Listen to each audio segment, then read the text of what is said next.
let's take a look at our top selections for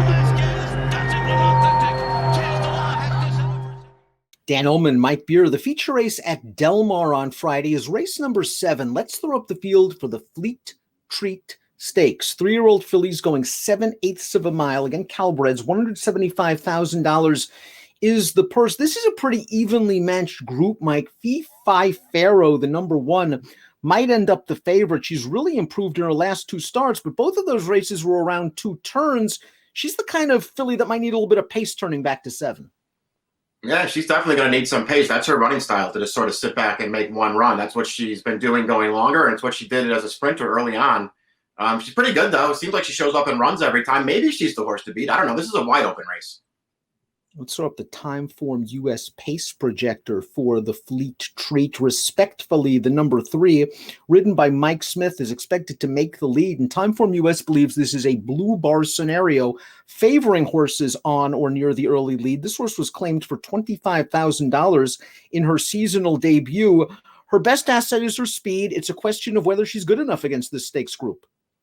Yeah, that's what she has to prove. I mean, I guess you could, sort of look at her and say, what, the 7 furlongs is a little bit of a question as well. She's never been this far, but she is supposed to be on the early lead in here. The number 1, Fee Fi Pharaoh, coming off that win in the Malaire. Let's watch that race right now. She ran very, very well with this daughter of American Pharaoh, but she also got some pace help and a very nice ride from Rispoli, who was able to split horses entering the second turn, got to the outside and wears down the leaders. You see Eddie's New Dream, who might have made an early move into kind of the teeth of the pace, running a game second. Yeah, Eddie's New Dream ran fine in here. Maybe the distance got to her at the end. I mean, this horse ran well to win this race. Then I don't really want to knock her. Her form overall is good. You could just see in that replay there, she just outstayed her competition there. It wasn't, some huge finish from her. She just outstayed him. We'll see if the cutback works for her or against her, because I think it's a tough call. If, and this is a huge if the 2 closing remarks can transfer her turf form to dirt, she's going to win. She ran a 91 buyer in the Providencia, a graded stakes race against a very good 3-year-old filly in Going Global. Last time out in the Senorita, she did not have a good trip at all going a mile on the turf. It's all about whether she can handle dirt. If you look at her last workout when she worked in 58 and change, it's all, well, it's easy. Of course she can handle dirt. It's never that easy.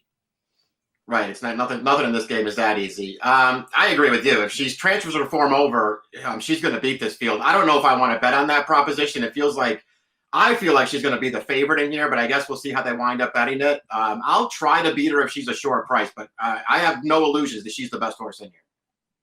Respectfully, the number 3, she's going turf to dirt, as she did in the race we're going to show you right now, 2 starts back. Now, this race was at 3/4 of a mile. She was able to control the pace. You see Eddie's New Dream on the outside. Respectfully is always going to hold sway. It's all about whether Mike Smith can get her in front, get her to settle down and relax, and then have enough left to go 7/8. She's taking a step up in class, but I also think she's done some good things when she's been allowed to control the pace. Yeah, that's the key for her. We'll see how comfortable she can get early, which will help her get to 7 furlongs. I feel like it's hard to watch any of her races, and I know that she's improved since they claimed her for 25. But I think it's hard to watch any of her races and just think, oh, she's really, really good, and she's going to be hard to run down here. It's not, she's not that impressive in her races, but she did win that race we just saw, turf to dirt, and she's turf to dirt again. Eddie's New Dream, the number 4. Now, she was beaten by Respectfully in the race we just saw. She was beaten by Fee Fi Pharaoh in the race we saw with Fee Fi Pharaoh. But now this might be the spot for her. It's her 3rd start of the form cycle. I agree with you that maybe that 1.1/16 race last time against Fee Fi Pharaoh was a bit too long. But she has the tactical speed that she showed 2 back that she can just park right off of Respectfully, and she might be better suited to 7 than Respectfully. Yeah, agreed. I like her cutting back for this race. I know that she's been beaten by 2 of these rivals in her last 2 starts, but I thought she did good things in both of those races. I mean, she got wired by Respectfully 2 back. I thought she tried hard all the way down to the wire there and just couldn't get that horse while she was off the layoff. And I really think the distance did her in last time. She cruised by that field around the second turn like she was really going to run. And I just think she didn't see out the distance then. I like her cutting back. Here's the maiden victory for the number 5. Wish They All Could Be, going out for Mike Pipe back on June the 5th at 6.5 furlongs.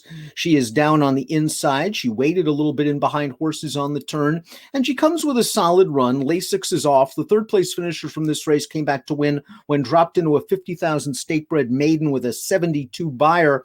She's going to have to improve her fig. Exactly. I mean, she's a really big price in this race, and she's still lightly raced. So I would, I have no problem holding out hope that she could take a step forward in here. But she got an absolute perfect trip last time, and she ran a 63.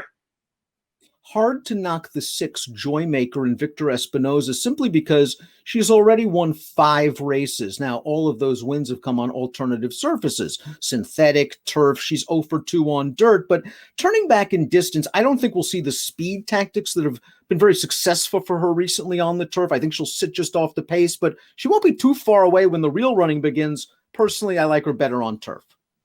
Yeah, I think I do too. I mean, obviously, off of her last 2 races, she's a better turf horse. We'll see what kind of trip she can get in here. Her two dirt races so far, and I know that they were a while ago. Hard to have a lot of confidence in her when you look at those lines. Amazing Grazen cut back successfully in the race we're going to show you right now and open one other than at Golden Gate on their Tapeta surface. She's in behind horses, and she's going to have to alter course sharply down towards the inside. It's a very tight opening. She will squeeze her way through while hopping back to her left lead, and she shows some heart to win. The 4th finisher came back to win on dirt at Pleasanton with a 71 buyer. Yeah, give her some extra credit for winning this race where she just just could not come clear, and they tried a couple of different times to get her to the outside. If she couldn't do it, still managed to win. I'll give her credit for that performance. Another horse that you have to worry that maybe dirt isn't her distance, isn't her surface rather.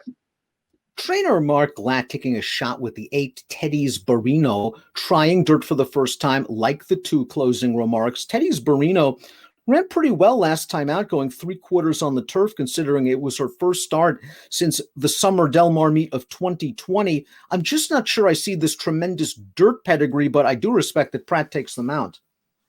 Yeah, I'm going to use this horse, especially if the morning line is close to right. This horse got bet pretty strongly in her only start as a 2-year-old, and I thought ran pretty well there, Dan. Didn't get off to a great start, looked green early. But made a wide run into that race. I thought she ran fine in her debut. Took a step forward off the long layoff last time to win. I don't know. I thought that was a good return. When I look at her pedigree, I think it's just more versatile. Maybe it's not all dirt, but it's not all turf either. The dam was good on both surfaces. She's had foals that were good on both surfaces. I think this horse is going to handle the surface. I think she's pretty good. I think Eddie's New Dream found the mile and a 16th a little far, and I also think the 9 I'm So Anna did in the Malaire last time out, where she ran an okay 3rd behind Fee Fi Pharaoh. She is a stakes winner on both turf and synthetic. And while you might argue that her speed is more 2-turn speed, in a race like this where there isn't a lot of gas, I can see her getting an ideal trip, stalking in the clear without any traffic issues. I can see that too. Man, I just wish I liked her races a little bit more. I'm with you that if you wanted to say cutting back is a good thing for her out of that last race, that's fine. I wouldn't argue that point. My problem with her is, Dan, the last time they sprinted her when she was again behind Fee Fi Pharaoh, I just didn't think she ran that well in that race. I thought she got a pretty good trip, and I just didn't like that performance. Top picks for the Fleet Treat Stakes, the feature race at Del Mar. I think the horses down in post 1 and 2 might be the most talented. They have their questions. Fee Fi Pharaoh, is she really a 1-turn horse? Is Closing Remarks really a dirt horse? Eddie's New Dream, it looks to be coming up to this race in pretty good order.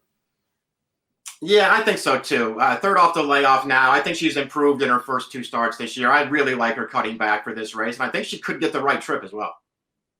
I think pace might make the race, and I'm hoping Mike Smith can just bounce respectfully out of there and control things turning for home. Fee Fi Pharaoh, I think, will be coming with a good run along with Eddie's New Dream. Those 3 I want to use, and we'll see. If Closing Remarks handles dirt, she's going to be very tough. 4, 8, 1, and 9 for Mike. 3, 1, 4, 7 for me. It's the Fleet Treat, the feature race at Del Mar on Friday. Good luck.